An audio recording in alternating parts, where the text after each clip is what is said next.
I was recently reading a book, Batman v Superman, Dawn of Justice, The Art of the Film. And this was given to me by a friend for my birthday.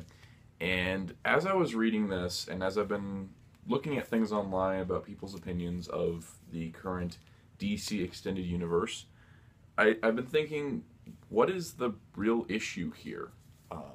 Because so far we're 3 movies in, and it's 3 movies that are not well received by critics. Fans have been divisive on all of them. And going forward, where is this going to go? And I thought about a lot of stuff, and I just kind of wanted to sit down, have a chat with everyone out there. And I'd love to hear your opinions on these topics too. So for those that don't know, the DC Extended Universe is DC Comics' answer to the Marvel Cinematic Universe. Now, instead of giving it a name that makes sense, it had gone with DC Extended Universe, which just seems odd considering there was nothing before. We had Man of Steel, and then Batman v Superman, and now Suicide Squad with several other movies coming later. The thing that has been weird about the name, I think, is confusing. DC Extended Universe really just doesn't make any sense because you didn't have a DC universe before to extend. You just had Man of Steel. And I think that's part of where the problem lies. People, in order for people to connect with a character in a film, TV show, comic book, novel, whatever medium it is, video games even, for you to connect with a character, they need to have some realistic qualities to them so that they seem like a normal person. Then you connect with the character, you can understand what they're feeling, what they're going through, and that kind of emotion is very important for people to follow a franchise, whether it's going good or bad. For example, the Arrow TV series is something I really enjoyed, and I didn't like the way the characters progressed, and I dropped the series, but Legends of Tomorrow, which was a show that had characters I really connected with, I stuck through its rough patch of episodes in the middle of the season, and it, turned out okay in the end. So, the thing is, though, is that I have no I have no emotional connection to Ben Affleck as Batman or Henry Cavill as Superman. I can kind of relate to what Superman's going through in Batman v Superman, but I have no, connection because he's only been in one other movie where he got used very minimal and was more just a Jesus imagery instead of a real character. And then in Batman v Superman, he's just continued to be that.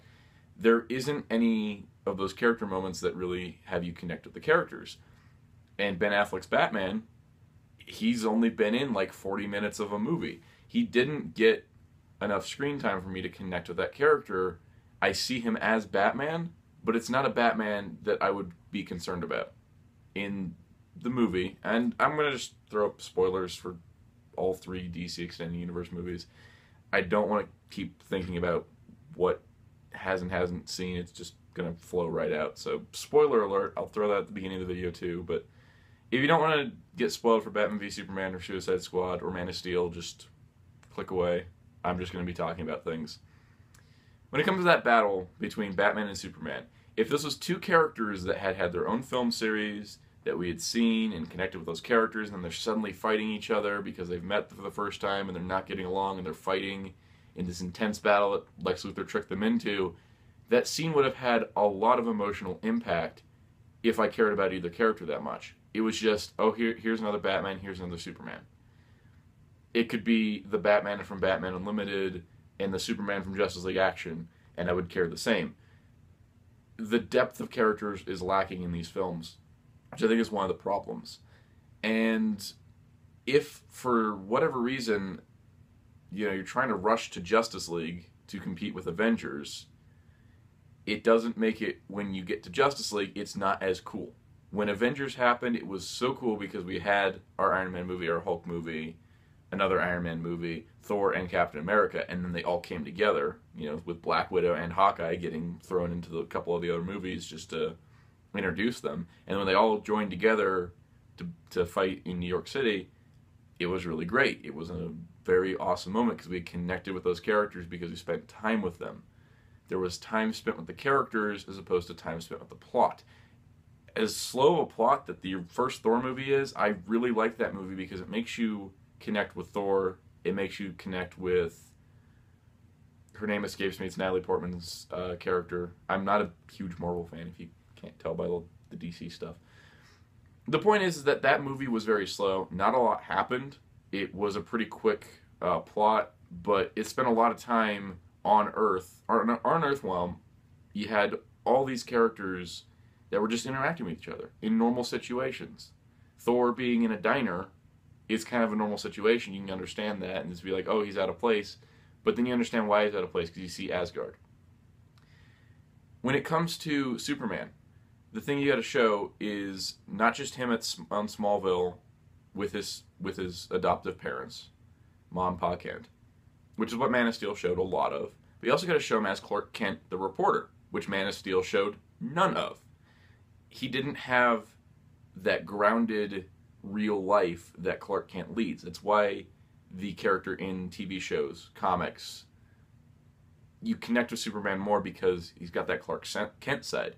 It's more people connect with Clark Kent than Superman because Superman is this icon, this powerful being, something that a lot of people could never be because he flies around and has heat vision. But Clark Kent, on the other side of that, is the human connection for Superman. So if you're trying to humanize Superman, you need to focus on Clark Kent. Man of Steel did not focus on Clark Kent. It just kept trying to make him be Superman. And Clark Kent, as Daily Planet reporter, that was only at the end of the movie. Batman v Superman, in its theatrical cut, also does not have a lot of Clark Kent, which means connecting with that Superman, who later dies in the same movie, is really hard because there's no connection to this character because he's just this icon. He's like, oh, everyone's afraid of him because he's alien from space. That's all he is in the DC Extended Universe right now, is he's just an alien from space. The Batman v Superman Ultimate Edition, which adds in a bunch of scenes where he's doing reporting and trying to investigate Batman and do all this other stuff and has struggles with his boss and stuff like that, is really human, and I think that was really good stuff that was completely taken out of the theatrical cut of the movie. So it really kind of makes an uneven Superman. And so when Batman and Superman are together, it's like, hey, that's cool that it's Batman and Superman, but it's not a Batman we really know and a Superman we really know. If they had Christian Bale be Batman, that could have been interesting because then there was already an established character that people knew about and cared about because they actually spent time with that Batman. And then the new Superman, which if he got more screen time would have been great. But when you have a brand new Batman who hasn't had any solo outings, it makes it hard to connect with him, especially with how vicious he was in that movie with being the dark, grizzled, Dark Knight Returns type Batman where he's just straight up killing people. People don't connect with the murderer very well. Even if he was a hero, anti-hero kind of thing, there was no human side to him. Bruce Wayne is a mask for Batman, but the thing is that there wasn't enough Bruce Wayne to balance that out. If that makes any sense at all, the characters never felt human. They're just kind of... Batman v Superman is a movie where the plot continues and its characters are devices in the plot instead of being actual characters. And that's where I think the disconnect is, where people are like, well, this isn't as good of a movie because the characters aren't strong. The plot's okay, but the characters aren't that strong. And then there's no attachment. Having Wonder Woman show up in the last part of the movie, that's fine. It's teasing her for a future release. She's not part of the main story. She's part of the story, but not the core conflict. So it works with her not having a lot of screen time. It's just a tease. It's setting up things in the future, which is perfectly fine. But yeah, it's kind of frustrating because you see Superman and Batman on screen together, but don't really care about either of them because there's no attachment. The thing that I think the DC Extended Universe could use is a lot more single episodic storylines. Movies where it's just Superman being Superman, not having to deal with huge intergalactic crisis with Zod, not a whole city destruction, but just here's a average day in Superman's life, the movie. Because then people could see the things he goes through and it'll be more human. I mean, they try to throw in human moments, but it's anyone in the comments, do you jump into a bathtub with your shoes from outside, just straight in? Just because, you know, you got a naked lady in front of you, that's good motivation, but you think you'd at least take your shoes off. That is such a weird scene. But moving further, because we have Suicide Squad now, which was a movie I really enjoyed. I didn't like Batman v Superman, but I enjoyed Suicide Squad. it has its faults. It's not the best movie. It's not even a great movie. I just really enjoy it because it's seeing those characters on screen.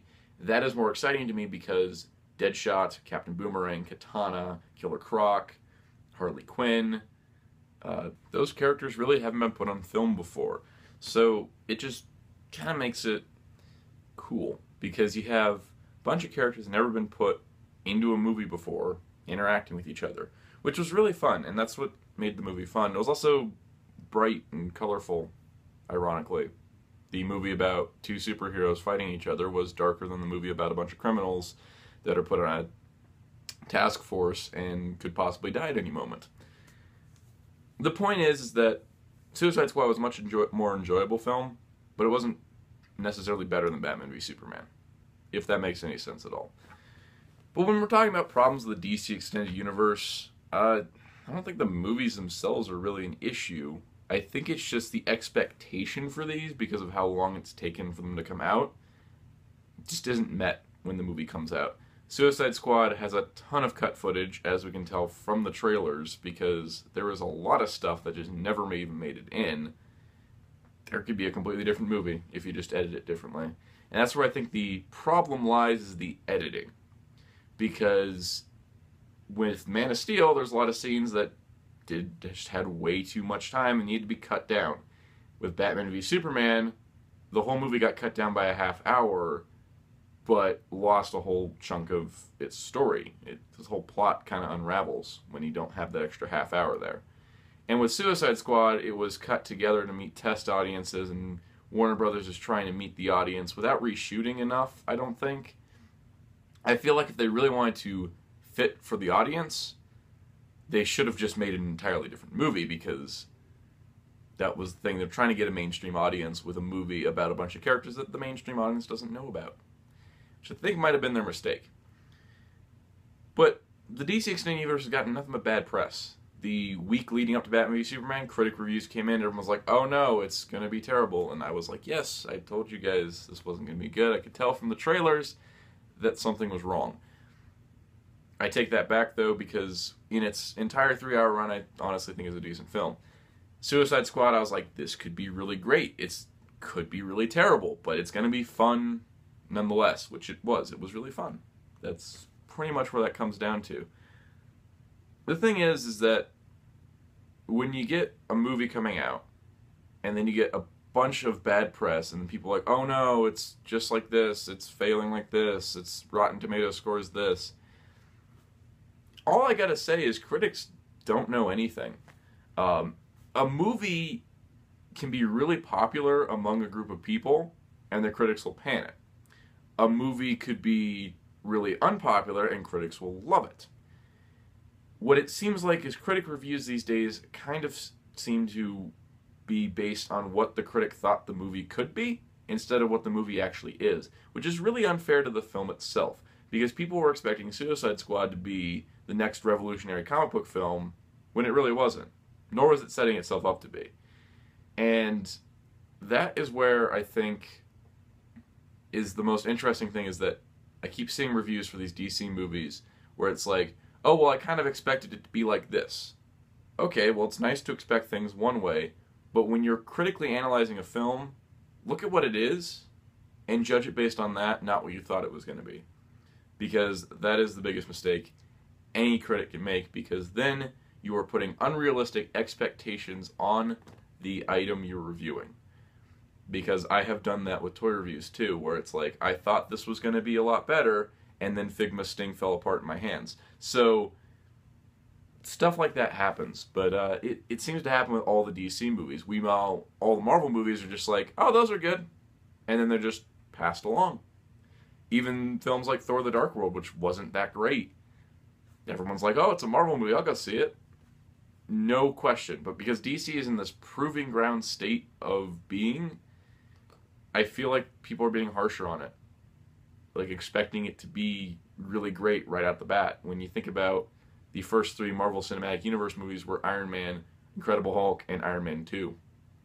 Only one of those is really held up too well, and that's the first Iron Man, in my opinion, at least. Not the other 2 aren't as great. So if Man of Steel is Iron Man, where it's hey, it's pretty okay. And then Incredible Hulk and Iron Man 2 correlate to Batman v Superman and Suicide Squad. There you go. Hopefully that means Wonder Woman is our Thor movie. Which I really hope so, because Thor is one of my favorite, the Marvel movies is probably one of my favorites in the top 3, at least. And Wonder Woman looks really good. It has a lot of good things behind it, if Warner Brothers doesn't mess with the editing. Because I feel like that has been the problem for the last 2 films. They cut down Batman v Superman so they could have more showings in a day, and ruin the movie, pretty much. And they cut and hacked around Suicide Squad and did reshoots, which made it very disjointed. Like a bunch of pieces just kind of put together. There was somebody on the internet that said it was like a Snapchat editing style where there's just quick little scenes and then it's all like music videos. Because there was a lot of songs in that movie. So, the thing is though, with all this bad press, this is the point I was trying to get to a little while ago, but with all the bad press, people are still talking about the DC movies. Civil War, Marvel's Captain America Civil War, came out. Everyone's like, oh, this is great. Critics were like, hey, that's just pretty good. Everyone's like, great movie. And then 3 weeks later, it's still in the box office, and people are like, yeah, this is great. That's where the discussion ends. There's no big debate online because everyone thinks Civil War is pretty great. There's some people who are like, hey, I didn't like it that much. But overall, everyone's like, this was a good movie. Batman v Superman, you have people going, yes, best movie ever, and no, worst thing ever to exist, and they're kind of battling it out. And that argument hasn't settled yet. The people that didn't like Civil War were just like, I didn't like it, and then moved on, while people that didn't like Batman v Superman are trying to tell people that did like it that they're wrong. It's a little bit more heated. But people are still talking about Batman v Superman. That movie came out back in March, had an Ultimate Cut released in July, and in that time, there was no dead conversation. People were constantly talking about the DC movies. So if the bad press could do anything, is it gives DC a ton of free exposure for their content. Because people were looking at Suicide Squad to be better than Batman v Superman. Now they're looking at Wonder Woman to be better than Suicide Squad. And if DC can keep their stuff in line and make every movie better than the last, they can have multiple successes here. To that extent, it seems like Marvel is starting to react to DC to try to keep ahead. For example, DC announces Batman v Superman. Marvel announces that Captain America 3 is now Civil War. DC announced a 2-part Justice League movie. Marvel announces a 2-part Avengers movie. DC announces that Justice League will not be titled Justice League Part 1 anymore. Marvel's Infinity War is suddenly just Avengers Infinity War. It's a little bit of a correlation here where Marvel is trying to make sure they don't get outshone by DC, who is trying to push things forward. Wonder Woman movie gets made. Captain Marvel movie is now coming up at Marvel. These odd parallels of DC was reacting to Marvel with this whole movie universe, but now DC is trying to push the envelope a bit, and Marvel is trying to push back so they don't get lost. The thing is, though, DC is going to get the more press, the more free press, because if people are talking about Suicide Squad and, oh, Joker wasn't in it that much, and why wasn't Slipknot developed, and this, and asking questions, and why does Joker have silver teeth, and why does Harley Quinn do this, and speculating on what was cut and put together, there are thousands and thousands of articles about what was missing from Suicide Squad alone, talking about nothing but what was cut out of the movie. There's a ton of stuff about it, and people are discussing and trying to theorize, place clips together. Anybody doing that for Civil War? I don't think so, because they kept all the stuff in the trailers that was pretty much in the movie. Civil War was a film that was like, this is really good, we have no complaints, we're not trying to fix this. Suicide Squad was, hey, this could have been really great if you added in the stuff you already showed us. That leaves much more open discussion. People are going to be talking about Suicide Squad for a while now, while everyone has stopped talking about Civil War. People will refer to it as, hey, that's a good superhero movie, oh, that airport battle's cool, but that's it. Like, there's no other discussion. There's no big debates, there's no press, there's no actors upset at their roles in Civil War, there's no just, sad Ben Affleck. Marvel doesn't have a sad Ben Affleck. That thing hit the internet all over the place. And that is the thing that DC's got over Marvel right now, is that they have bad press. And bad press always spreads better than good press. So let me know what you think about this DC Extended Universe, if you have any thoughts at all. I really hope that they do start producing quality films, but don't make too good of movies, because then it's going to be expected that they have to top that. If Wonder Woman is like an Oscar-winning, amazing film that tops The Dark Knight in critics' minds of a good superhero movie, the universe is screwed, because then they cannot top that. If it becomes the best movie, then you're going to have a problem. So hopefully Wonder Woman turns out great. I'm looking forward to that more than I have any of the other DC movies so far. And here's hoping it all turns out well. I really, really hope that everything that got changed to Suicide Squad, because there was some reshoots, and the ending I feel like was just a setup for the rest of the universe. Like Joker and Harley are going to go pop over to the Batman movie. I just hope that if Suicide Squad had to get cut and hacked to add in stuff here and there, and cut it this way or that way, and make sure things happen in a certain order with the Joker and Harley to make a better Batman movie, I'm okay with this. If it turns out for the better. If it's just for nothing, then I would wish that we could get a different edit of Suicide Squad on home video. That would be kind of nice. It would be nice to see Katana take a soul or two. I really want to know who she killed in that original cut. But that's just me. That's my opinion. Straight fact. Straight out of my brain. Not fact, opinion. Straight opinion out of my brain. I didn't even script this out. It's not the best thing I've done, but I just kind of wanted to discuss that. So let me know in the comments below. I'd love to discuss this here or on Twitter at Soundout12. Whatever you guys want to talk about. I love talking about these movies, because it is so interesting the way that the comic book superhero movies have run the last few years. And seeing DC react to Marvel and Marvel react back is probably the best tennis game I've ever watched in my entire life. It's only going to get better from here, because if each keep competing at a level and keep trying to counteract each other, it's only going to make both better. And that is what we're really looking for. So until next time, this is Soundout saying goodbye.